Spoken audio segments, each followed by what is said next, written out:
Assalamualaikum warahmatullahi wabarakatuh. Akkam jirtan obboleeyyan kiyya. Alhamdulillah galata rabbii baga rabbii rohna nuge. Harrame akkaataa Twitterri yeroo banattanii raatan sin jalaa cufate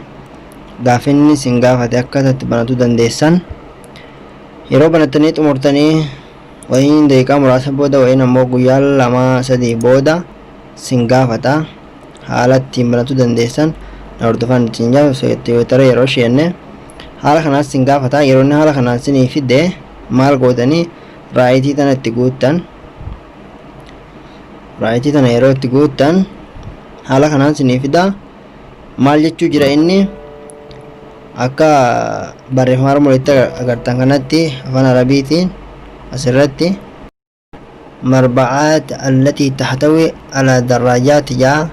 waan saakilii taate kana hunda raayitiitti godhi jaa waan bakka saakilii mul'atu hunda amma fakkeenyaaf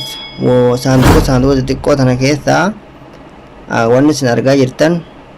amma saanduqa amma mul'atu tana keessatti bakka kafaraan ishiitis mul'atu asis hundumaa bakka waan ishiin xiqqoo takkallee waan mul'atte hunda irratti raayitii godhuu qabdan bakka ishii mul'attu hunda irratti saanduqa kana keessatti haala kana yeroo raayitii irratti gootan utuu isaarratti bakka ishii mul'attu hunda irratti raayitii ni gootanii raayitii kana isinis kursiin ni mul'ata. Fakkeenyaaf saayikilii qofa otoo hin ta'in wayin makiinaa wayin namaa wayin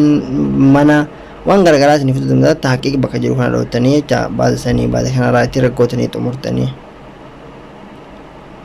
yeroo akkanatti isinii fide bakuna al-istimraar jibba kana jiru kana as dhootanii al-istimraarii kana ni dhoottan yeroo raayitii kanatti isinii fide raayitii irratti isinii kaa raayitii arangaadee al-istimraarii kana yeroo dhoottan gama awannitti isin fida gama Twiitteriitti gama Twiitteriitiin isinii deebisa saniin booda isinii banachuu danda'a al-istimraaritti yeroo dhoottan Twiitterii isin naqee yeroo xiqqoo tures wayin guyyaa lama wayin torbee tokko taa'ee ammas haala kanaa isin gaafata yeroo inni isin gaafate haaluma amma kanaan waan isin gaafate irraa fiddanii banachuu dandeessan. Fakkeenyaaf bakka amma saayikilii na gaafate kanatti ana wayin isin makiinaa gaafata wayin waan garagaraa isin gaafata saanduqa yeroo makiinaa isinii fide bakka makiinaa mul'atu hunda irratti raayitii gootaniiti isiniif banachuu danda'a.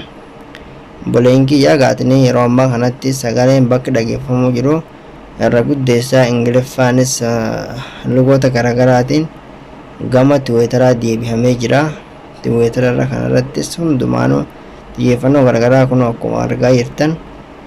nafxanyaanis gama tokkoon asirratti hojii guddaa hojjetu jirti sagalee guddaa dhageessisu jirti jajjabaadhaa wal dhageenyu wal namaa milkaa'u rabbi nu haa godhuuti haala kanaan banachuu dandeessanii yeroo inni gara galee isin gaafates haaluma amma isin agarsiise kanaan banachuu dandeessanii naaf galatoomaa isiniin jaa obboleeyyan kiyya.